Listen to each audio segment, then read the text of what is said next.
ఓం నమ శివాయ ఛానల్కు స్వాగతం అండి. అందరికీ నమస్కారం అండి.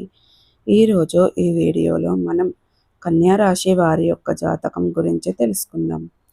వీరి జీవితానికి సంబంధించినటువంటి ప్రధానమైన అంశాలు ఏంటి, అలాగే 2025వ సంవత్సరం ఆగస్టు 15వ తారీఖు శుక్రవారం రోజున వీరి యొక్క దినఫలాల ప్రకారం కన్యా రాశి వ్యక్తులకు ఏ విధంగా ఉంటాయి. ఇక ఈరోజు దినఫలాల ప్రకారం ఒక వ్యక్తిని మీరు దూరం చేసుకోబోతున్నారు. అయితే మీరు ఏ వ్యక్తిని దూరం చేసుకోబోతున్నారు, ఏ కారణం చేత దూరం చేసుకోబోతున్నారు, అలాగే మిగిలిన అంశాలు కన్యా రాశి వారికి ఏ విధంగా ఉన్నాయి, ఇక ప్రతికూలతలను అనుకూలతలుగా మార్చుకోవడానికి ఏ దేవారాధన చేయాలి, ఏ పరిహారాలు చేయాలనే పూర్తి అంశాలన్నీ కూడా ఈరోజు మనం ఈ వీడియోలో వివరంగా తెలుసుకుందాం.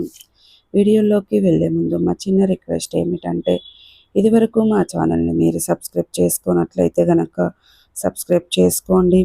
అలాగే పక్కనే ఉన్న గంట సింబల్ ఆల్ అప్డేట్స్ మీద క్లిక్ చేయండి.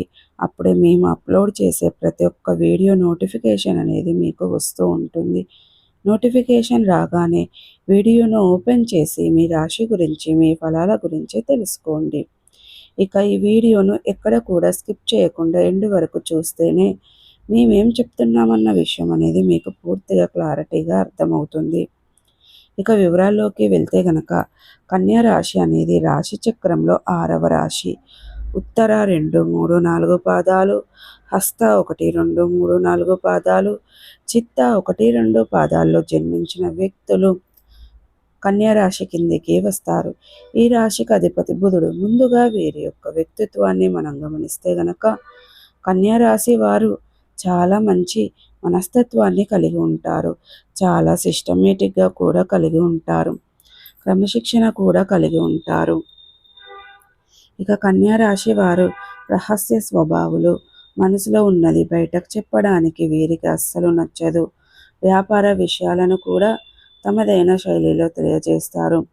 భవిష్యత్తు గురించి ప్రణాళిక కూడా చక్కగా వేసుకుంటారు. సమయానుకూలంగా మాట్లాడే నేర్పు కూడా వీరికి ఉంటుంది.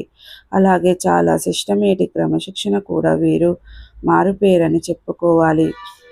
అయితే 2025వ సంవత్సరం ఆగస్టు 15వ తారీఖు శుక్రవారం రోజున వీరి యొక్క దినఫలాల ప్రకారం మీ కుటుంబ సభ్యుల్లో ఒకరిని దూరం చేసుకునే అవకాశాలు కనిపిస్తున్నాయి. జాగ్రత్తగా ఉండండి. తోబుట్టువులు కావచ్చు, మీ యొక్క తల్లిదండ్రులు కావచ్చు, సంతానం కావచ్చు, మీ యొక్క లైఫ్ పార్ట్నర్ కావచ్చు, చిన్న చిన్న గొడవల కారణంగా వారిని దూరం చేసుకునే అవకాశాలు ఉన్నాయి. అయితే ఇటువంటి పరిస్థితి మీకు ఉంది, కానీ దాన్ని అధిగమించే శక్తి సామర్థ్యాలు కూడా మీ చేతిలోనే ఉన్నాయి. బంధుత్వాలను కాపాడుకునే ప్రయత్నం చేయండి. అలాగే సొంత వ్యక్తులే కదా అని వారిని క్షమించి, అలాగే వారి యొక్క ఆవేశం చల్లారాక, మీ యొక్క ఆవేశం తగ్గిపోయాక మనసు విప్పి మాట్లాడుకోండి. అంతేకాని వారు ఆవేశంగా మాట్లాడుతున్నారు కదా అని మీరు కూడా ఆవేశంగా మాట్లాడితే గనక సమస్య తీవ్రత పెరుగుతుంది. అది మీ మధ్య ఉన్నటువంటి బంధాన్ని విచ్ఛిన్నం చేసే ప్రమాదం ఉంది. ఈ బంధం దీర్ఘకాలం పాటు విచ్ఛిన్నమయ్యే ప్రమాదం కూడా కనిపిస్తుంది. కాబట్టి ఈ అంశం మీద కన్యా రాశి వారు తగిన జాగ్రత్తలు ఖచ్చితంగా తీసుకోవాలి. ఇక మిగిలిన అంశాలు మాత్రం కన్యా రాశి వ్యక్తులకి మిశ్రమంగా ఉన్నాయి. చాలా కాలం నుండి ఎటువంటి వ్యక్తులనైతే మీరు కలుసుకోవాలి అనుకుంటున్నారో వారిని కలుసుకునే ఒక అవకాశం మీ ముందుకు వస్తుంది. అంటే ఆ వ్యక్తులు మీకు చాలా కాలం, చాలా క్రితం క్లోజ్డ్గా ఉండే వ్యక్తులు. కొన్ని అనివార్య కారణాల వల్ల వీరి యొక్క అడ్రస్ కానీ, ఫోన్ నెంబర్ కానీ మీకు లేకుండా దూరం అయిపోయింది. అటువంటి వ్యక్తులను కలుసుకునే అవకాశం అయితే మీ ముందుకు రాబోతుంది. అలాగే కన్యా రాశి వారు చాలా కాలంగా ఏదైనా ఒక సమస్యలో చిక్కుకున్నట్లయితే గనక ఆ సమస్యను పరిష్కారం ఈరోజు అన్వేషించబోతున్నారు. ఆ సమస్యకు పరిష్కారం కనుగొనడం అనేది ఖచ్చితంగా మీ చేతుల్లోనే ఉంది.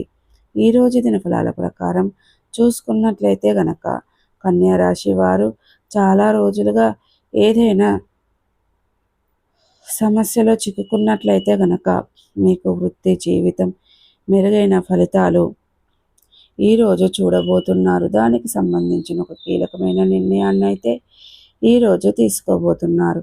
ఆ సమస్యకైతే పరిష్కారం దొరకపోతుంది. అది మీ కుటుంబ సభ్యులకు ఆనందాన్ని ఇచ్చే అటువంటి అంశంనైతే ముఖ్యంగా ఇక అంశాలు చూసుకున్నట్లయితే గనక కన్యా రాశి వారు చాలా రోజుల క్రితం అనేది పనిని మధ్యలోనే ఆపేశారు. ఆ పనిని అనేది వృత్తి జీవితానికి సంబంధించిన పని పూర్తి చేయలేకపోతున్నారు.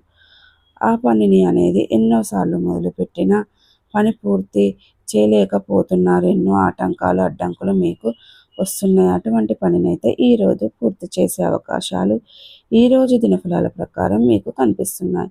సో ప్రతికూలతలను అనుకూలతలుగా మార్చుకోవడానికి మీకు శివ దేవారాధన మేలు చేస్తుంది.